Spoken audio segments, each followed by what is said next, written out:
Hello. Last video में मैंने chemical kinetics के बेसिक्स बताए थे। आज कुछ न्यूमेरिकल्स ट्राई कर लेते हैं एक बार, कैसे यूज करना है। देखो, for a reaction A plus B gives product, the rate law is given by, ये रेट लॉ गिवन है हमको यहाँ पर, दिस इज रेट लॉ। तो यहाँ से मुझे बताना है ऑर्डर ऑफ द रिएक्शन बताना है। तो ऑर्डर ऑफ द रिएक्शन बताने के लिए क्या करना है, आपको जब ऑर्डर फाइंड करना है, ऑर्डर ऑफ रिएक्शन फाइंड करना है, तो कितना हो जाएगा। ए के रिस्पेक्ट में 0.5 है और बी के रिस्पेक्ट में 2 है। तो ए के रिस्पेक्ट में 0.5 है, बी के रिस्पेक्ट में 2 है, तो ये कितना आ जाएगा, 2.5 आ जाएगा। जो ऑर्डर आ जाएगा रिएक्शन का, ओवरऑल रिएक्शन का, तो वो कितना हो जाएगा, 2.5 हो जाएगा। दूसरा क्वेश्चन देखते हैं। The conversion of molecule X to Y is a second order kinetics. ठीक है, तो यहाँ पर 3.4 देखो, x से किस में कन्वर्ट हो रहा है, y में कन्वर्ट हो रहा है। तो अगर इसका रेट लॉ लिखा जाए, r इक्वल टू के, x की वैल्यू कितना ऑर्डर बोला उसने, सेकंड ऑर्डर काइनेटिक्स बोला हुआ है, तो यहाँ पर क्या आएगा, 2 आएगा। ठीक है, अच्छा स्क्वायर आ गया। If the concentration of x is increase to 3 times है, अगर x की कंसंट्रेशन, नया रेट क्या होगा, कंसंट्रेशन चेंज करोगे r चेंज हो जाएगा, तो नया r डैश हो गया। ये तो टेम्परेचर पे डिपेंड करता है, तो ये तो सेम ही रहने वाला है, और ये कह रहा है 3 टाइम्स हो जाएगा, तो 3x का स्क्वायर हो जाएगा। यहाँ k आ गया, यहाँ 9 आ गया, और यहाँ x के स्क्वायर आ गया। अब क्या होगा, इन दोनों को डिवाइड कर लो, तो r upon r dash is equal to k upon कितना आएगा, 9, के से के भी कटेगा। ठीक है, तो यहाँ से कितना आ जाएगा हमारे पास, 9r इक्वल टू कितना हो गया, r डैश हो गया। मतलब ये है, जो रेट ऑफ रिएक्शन है, रेट ऑफ रिएक्शन है वो इंक्रीज हो गया, increases, rate of reaction increases,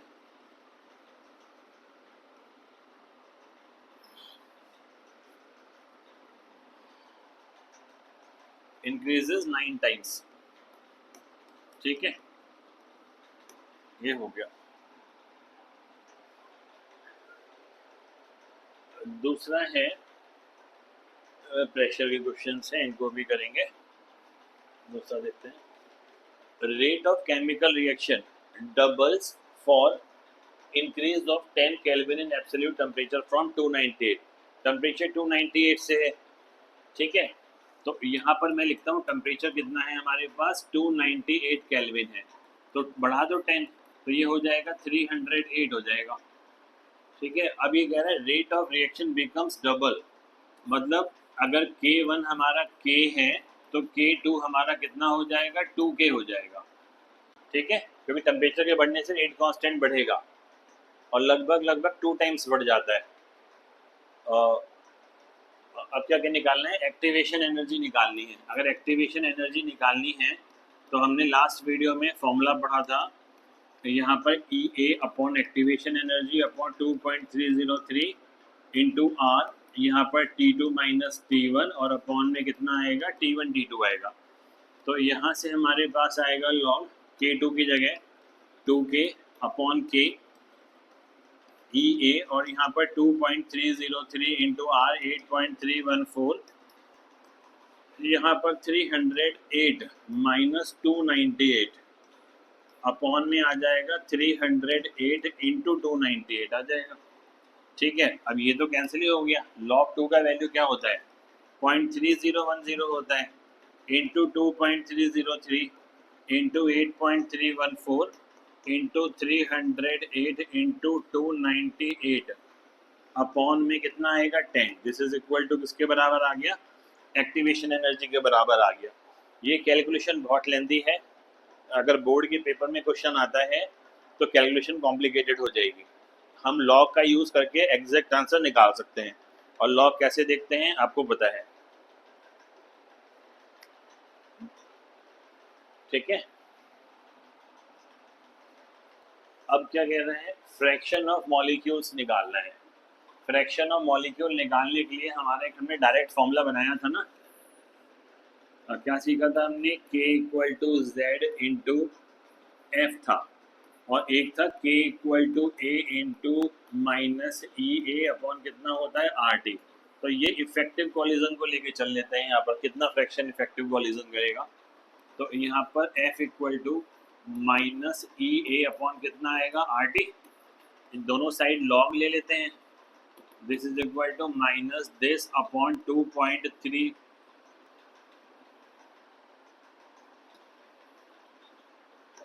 यहाँ से कितना आएगा आर टी और यहाँ पर आ जाएगा लॉग ई। बेस ई दोनों सेम है तो 1 हो जाएगा। इसको 10 बनाने के लिए 2.303 से मल्टीप्लाई कर देंगे और आर हमको पता ही है आर और टी, तो एफ कितना निकल जाएगा हमारे पास, एंटी लॉग जाएगा ना उधर, एंटी लॉग माइनस का ई ए अपॉन 2.303 कितना आ जाएगा आर टी आ जाएगा। अब इसमें बस वैल्यू पुट करनी है। एंटी लॉग नेगेटिव का नहीं देखते हैं कभी भी, ठीक है, तो +1 -1 करना।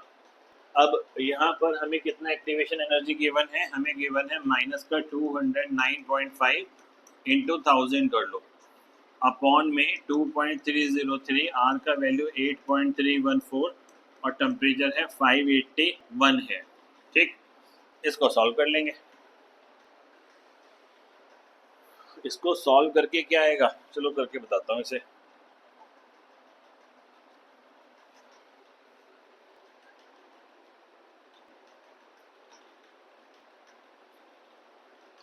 ये है 209.5 multiply 1000 divided by 2.303 divided by 8.314 divided by 581। तो ये आ रहा है हमारे पास 18 पॉइंट, ये आएगा एंटी लॉग माइनस 18.83232 आएगा। ठीक है, तो यहाँ पर क्या करेंगे, एंटी लॉग में -18 माइनस 0.838232, एक बार +1 करना और एक बार -1 करना। तो यहाँ पर जो आएगा वो आएगा एंटी लॉग, इसको इधर ले आओ तो ये -19 हो जाएगा, प्लस में 1 पॉइंट, ये है हमारा 1 माइनस करना है 0.8232, ये आ रहा है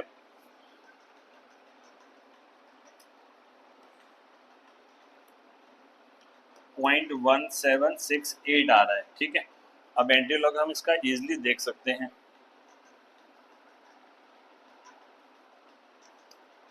यहाँ आएगा जो पॉइंट से पहले है, अब इसको आप ऐसे लिख सकते हो ना, एंटी लॉग 19 पे बाद 0.1768, तो जो पॉइंट से पहले है वो तो 10 की पावर में जाएगा। एंटी लॉग देखते हैं जो पॉइंट से पहले है वो 10 की पावर में जाएगा। 17 की वैल्यू 6 और 8 पे देख लेंगे।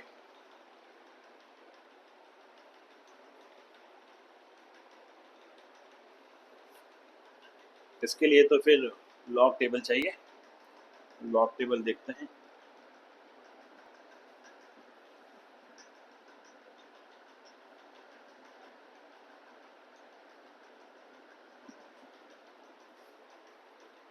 वन 1471 आ रहा है, 17 की 6 पे एंटी लॉग देख लेना 1471, ठीक है, और 8 ऐड कर देना डिफरेंस उसमें। अब पहले के बाद पॉइंट लगाना है, पहले के बाद, तो पहले के बाद तो यहाँ आ जाएगा, तो हमारा आंसर आ जाएगा 1.471 इंटू 10 की पावर -9। सो ये आ गया हमारे पास फ्रैक्शन ऑफ मॉलिक्यूल्स आ गए। ठीक है,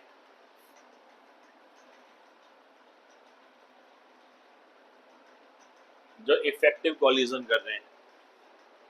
ठीक है, इस तरीके से इसको कैलकुलेट कर सकते हैं।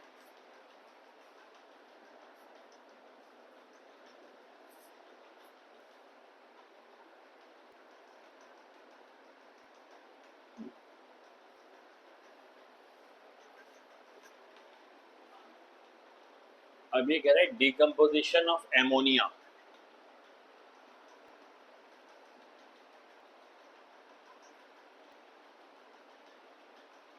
On the platinum surface zero order reaction है, what are the rate of production of N2 and H2।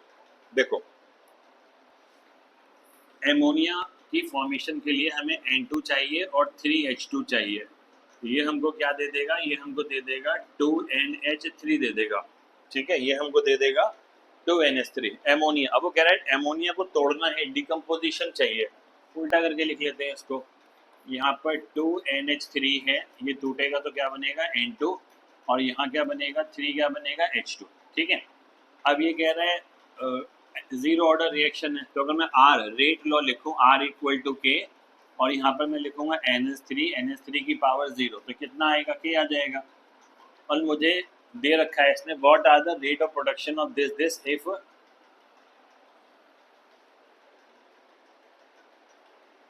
इन्होंने यहाँ पर दे रखा है के दे रखा है।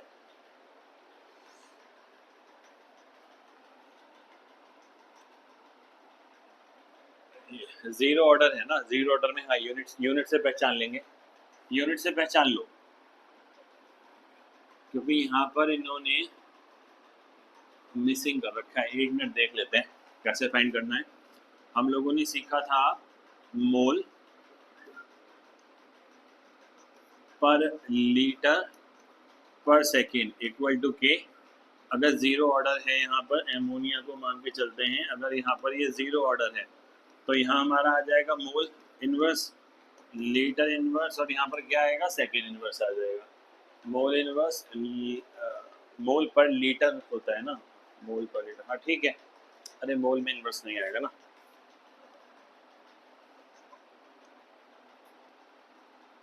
ठीक है।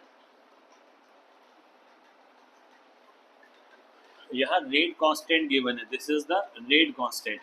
तो के गिवन है, तो आर इक्वल टू कितना 2.5 इंटू 10 की पावर -4 आ गया। तो यहाँ से रेट ऑफ द रिएक्शन भी निकल गया हमारे पास। अभी हमने सीखा था एवरेज रेट निकालना। एवरेज रेट में अमोनिया को क्या लिखेंगे 1/2 change in concentration of ammonia upon change in time with time. तो यहाँ पर क्या आएगा 1/1 डेल्टा कितना N2 अपॉन कितना आएगा delta T, this is rate of production, क्योंकि ये इंक्रीज होंगे, या रेट ऑफ फॉर्मेशन भी बोल देते हैं। ठीक है, अब देखो क्या करेंगे। यहाँ पर रेट तो मिल गया आपको 2.5 इंटू 10 की पावर -4 है, तो नाइट्रोजन का और हाइड्रोजन का निकालना है। नाइट्रोजन का रेट ऑफ फॉर्मेशन तो यही आ गया, ठीक है। और इसका कितना आएगा वो देखो, 3 से इसको मल्टीप्लाई कर देंगे। यहाँ पर 3 इंटू 2.5 इंटू 10 की पावर -4, यहाँ पर आ गया delta H2 upon delta T। ठीक है, इसको पढ़ते हैं rate of formation of N2, या रेट ऑफ फॉर्मेशन बोल दो, या रेट ऑफ प्रोडक्शन बोल दो, रेट ऑफ एपिरियंस बोल दो। ठीक है, रिएक्शन से पता पड़ रहा है ना, इसके 2 मोल कंज्यूम हो रहे हैं, तो इसका 1 मोल बन रहा है और इसके 3 मोल बन रहे हैं। इसका मतलब ये वाली रिएक्शन जो अगर H2 के हिसाब से रेट ऑफ फॉर्मेशन देखें तो ज़्यादा है, इसका 1 बन रहा है, इसका 3 बन रहे हैं, जब इसके 2 कंज्यूम हो रहे हैं। ठीक है, तो इसका मतलब इसका जो रेट ऑफ प्रोडक्शन है वो ज़्यादा होना चाहिए। तो कितना ज़्यादा होना चाहिए, यहाँ पर देखो 3.3 टाइम्स आ रहा है, तो दिस विल गिव यू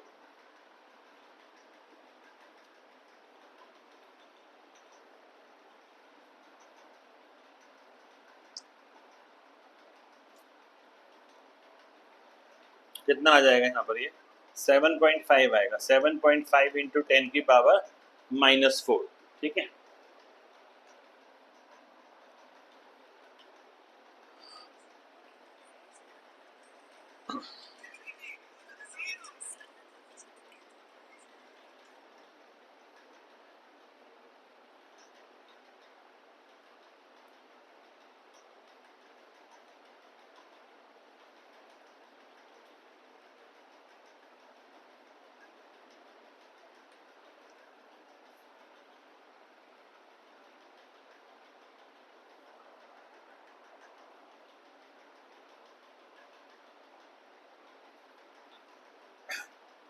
अब आ जाओ in a reaction between A and B।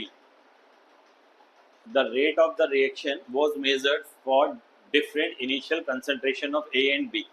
ठीक है, अब हमें ना यहाँ पर ऑर्डर निकालना है with respect to A and B निकालना है। इसी डेटा को देखो, अगर मैं इसको ऐसे लिखूँ A B और यहाँ पर मैं रेट लिख देता हूँ, यहाँ पर क्या है, रेट गिवन है। एक्सपेरिमेंट 1, एक्सपेरिमेंट 2 और एक्सपेरिमेंट 3, ये ऐसा देखना, ये है 0.20 तो ये है 0.30, ये है 5.07 इंटू 10 की पावर -5। ए का अगर 0.20 है, इसका 10 है, 5.07 इंटू 10 की पावर कितना है, -5 है, 0.40 0.05, तो यहाँ पर 1.43 इंटू 10 की पावर -4 है। अब क्या करना है वो देखो, इनमें R इक्वल टू क्या लिखना है, K, ए का ऑर्डर मानते हैं, एक्सपेरिमेंटल प्रोसेस होता है ऑर्डर ऑफ द रिएक्शन, और यहाँ पर क्या आएगा, वाई आएगा। अब पहला इन दोनों को लेके चलना, क्योंकि ये दोनों कैंसिल हो जाएंगे, 0.20 से 0.20, यहाँ 5.07 इंटू 10 की पावर -5 है, यहाँ K है, यहाँ 0.20x और यहाँ पर 0.30 कितना हो गया, y। ऐसे दूसरा है 5.07 इंटू 10 की पावर -5, यहाँ रेट कांस्टेंट x और 0.10 पे वैल्यू कितनी है भाई। अब इन दोनों को डिवाइड करो, 1 आ गया, दोनों कैंसिल हो गए, और यहाँ पर 3 की पावर कितना है, y है, तो यहाँ पर 3 की पावर कितना आएगा, 0, किसी की पावर 0 1 होता है, तो y का वैल्यू कितना आ जाएगा, यहाँ से y का वैल्यू हो जाएगा हमारे पास 0 हो जाएगा। ठीक है, अब b का ऑर्डर निकालना है। b का ऑर्डर कैसे निकालेंगे, सेकंड और थर्ड प्रोसेस ले लो। यहाँ है 5.07 इंटू 10 की पावर -5, 1.43 इंटू 10 की पावर -4, डिवाइड कर रहे हैं डायरेक्ट है ना। यहाँ k है तो 0.20, चलो x लिख लो पहले एक बार, 0.10 y लिख लो। दूसरा है k, तो k सेम रहता है क्योंकि टेम्परेचर पे डिपेंड करता है। यहाँ पर x और 0.05 की वैल्यू कितनी आ गई, y। अच्छा, y की पावर 0 है, किसी की पावर 0 1 होता है, तो ये तो वैसे भी 1 हो गया पूरा, ये तो खत्म हो गया, k से k गया, और यहाँ बचेगा 1/2 की पावर क्या बचेगा, x बचेगा। तो मैं इसको ना रेसिप्रोकल कर देता हूँ, मैं इसको इन दोनों को रेसिप्रोकल कर दूँ अगर मैं, तो मेरे को मिलेगा यहाँ पर 2 की power x is equal to कितना आएगा हमारे पास, 5.07 इंटू 10 की पावर, इसे रेसिप्रोकल नहीं किया मैंने, यहाँ पर 1.43 इंटू 10 की पावर -4, और यहाँ पर 5.07 इंटू 10 की पावर कितना, -5 आएगा। ठीक है, तो अब 2 की पावर x है, ये पॉइंट से पॉइंट गया, ये ऊपर ले जाओ 10, तो 1430, और यहाँ पर कितना 507, तो x यहाँ पर log 2 equal to log 1430 minus का log कितना आ गया, 507 आ गया। यहाँ पर 0.3010 x इक्वल टू यहाँ 3 पॉइंट है ना, लॉग देखना है तो क्या करना है, 1430 का देखना है अगर, तो पॉइंट से पहले 4 डिजिट्स हैं, तो 3 पॉइंट लगाओ। 14 की वैल्यू किस पे देखनी है, 14 की वैल्यू देखनी है 3 पे, और यहाँ लिखना है डिफरेंस 0 पे, और ये 507 है, तो यहाँ पर क्या आएगा, 2 पॉइंट आएगा। 50 की वैल्यू देखेंगे किस पे, 7 पे, और बस देख के सॉल्व कर देंगे इसको कितना आएगा। ठीक है, मैं लॉग देख के बता देता हूँ इसमें से, बस लॉग का क्या वैल्यू आएगा।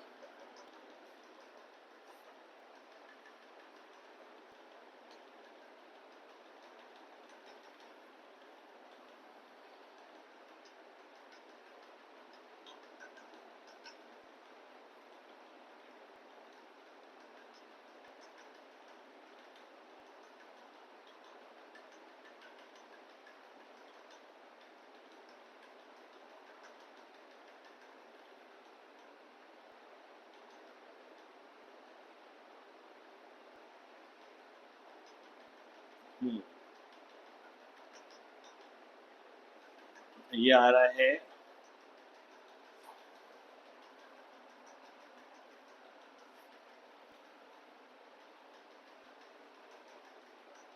अगर इनको मैं पहले ना डिवाइड कर लूँ, डिवाइड छोड़ो, दिखाई देता है,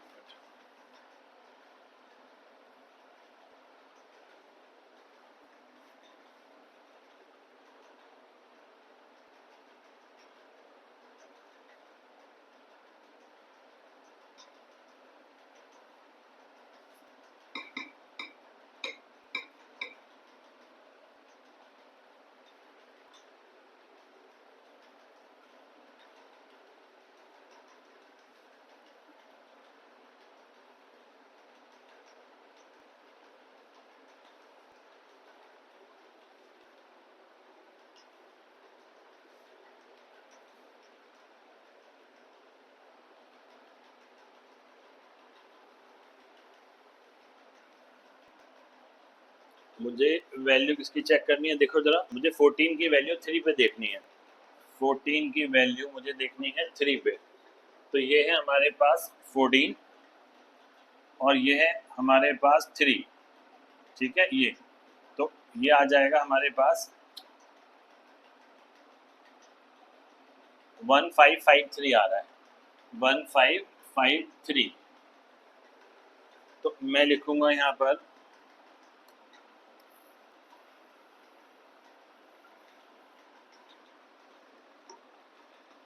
पर आया x log 2 equal to log 1430 minus log 507। तो यहाँ 0.3010 x इक्वल टू यहाँ पर 3.1553 आ रहा है, माइनस यहाँ पर 2.50 की वैल्यू 7 पे देख लेंगे हम। 50 की वैल्यू 7 पे, 50 ये है और 7 हमारे पास ये है, 7050 है, 7050। तो 7050 तो x आएगा हमारे पास 0.3010। अब मैं इन्हें माइनस करके देखता हूँ एक बार कितना आएगा मेरे पास।